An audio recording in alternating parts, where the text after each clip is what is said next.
Students, now you can see that we are going to discuss the strategies which are involved in IPM. That means in what ways we can perform IPM, right? Integrated Pest Management. So the first criteria is what we have to do. One of our step is to limit the use of chemical or synthetic pesticide. One of the example is DDT, dichloro-diphenyl trichloroethane. The full form is important with respect to boards, right? Dichloro-diphenyl trichloroethane. And chloro compounds are very much toxic and very much stable in soil once applied, so they stay in the soil for more than 3 years. They don't get washed away with the water, and in that case they have an adverse impact in the long run, right? So we have to limit the use of such synthetic pesticides. Second thing is the cultural or traditional method. Now we have to surround the pest population, we have to attack it from all the directions.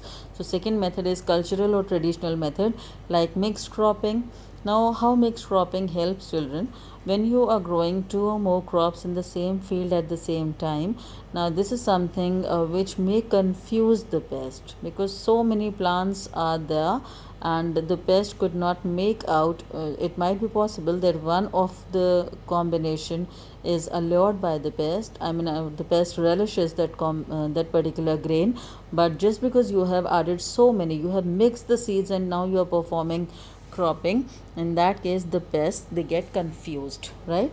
Similarly, crop rotation. In crop rotation, what happens? Insects, I told you that 90% pests are insects, and generally they are very much social. They don't forget their way, right? When they know that they have attacked a field last year and they found so many, grains there, in that case they tend to lay eggs in the soil of that field only, so that rest of their generation feeds on the same crop. So once you are rotating the crop, one crop is relished by them, probably the next crop may not be relished by them.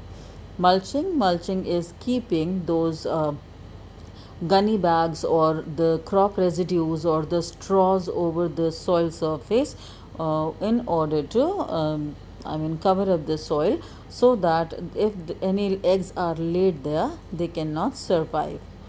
Early or late planting, when we know that in a particular season the pest attack is there, because insects have a very small life cycle, short life cycle, right? In that case, just when you know that what kind of insect is going to attack, in that case you can plant your crop slightly earlier or slightly later, just in order to avoid their time of attack.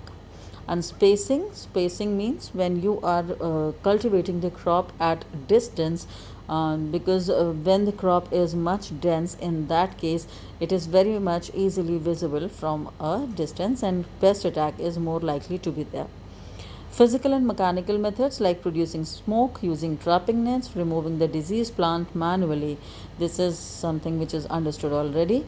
Biocontrol, I have just told you, use of parasites, use of bacteria, use of predators, use of living organisms, or in nutshell it is the use of living organisms in the field in order to check the pest population. Then micro irrigation. Micro means less, irrigation means least water usage in the field. More water will be welcoming more insects. Sanitation means if suppose you have removed any infected or diseased plant, ultimately you have to dispose it off very properly, otherwise the infection may relapse into the normal crops too. Then assessment of climate and types of pests likely to attack. Just now I've told you that climate has a very important role in pest attack. Moist and warm climate, these are favorite of insects, right? And use of resistant varieties, this is the last point. Disease resistant or pest resistant varieties. Now when we say resistant variety, we generally use the word bt brinjal, bt corn. Why? Because you have inserted the genes of this bacteria into the crop, and now this crop is capable of fighting against the pest. It will also produce the toxic chemical so that the pest can be killed, right children? And then comes the benefits and the Limitations of IPM. Benefits, one word answers are there. They are eco-friendly. Please, when you are writing, they don't cause pollution. Either you write eco-friendly or you write don't cause pollution, right? Both terms will not be allotted marks. Economic practice, because much money is not to be invested. No health hazards. Non-targeted species are saved, because when you use chemical pesticide, at that time they kill the useful uh, organisms as well, but you don't wish to kill those useful organisms because they are non-targeted. You don't target them, you are targeting the pests. But chemical usage actually covers up all the organisms, and all are killed. But in IPM, non-targeted species are saved. Water and soil conservation, why? Because you are not causing any pollution. In that case, the soil texture and the water quality is maintained. Least dependence on pesticide, since we are using least pesticide, we are not depending on them much. And the last thing is, can be applied to agricultural as well as non-agricultural setups. It's not necessary that you should have a large field to apply IPM. It can be applied in a small garden too, right? Limitations, when you talk about, it's a complex system. You should have a proper training and scientific skill, because understanding the biological pest control and irrigation, you should be educated and you should be having the skilled expertise. A time consuming method, why? Because it takes time to apply all the strategies all together. It needs constant monitoring: what kind of pest, what kind of climate, when the pest is coming, what should we do. And not a sure shot method, because suppose if you have applied all the methods, still you are not sure of controlling the pest population. And the last one is slower in action. Even if the strategies you are using, they are showing action, but the action is comparatively slower, right? Now you just see this blackboard, whiteboard. I am actually interested in this because something can help you out here. Children, when you see these are the biofertilizers, please avoid this much. This is biofertilizer. You will be needing them, but later on.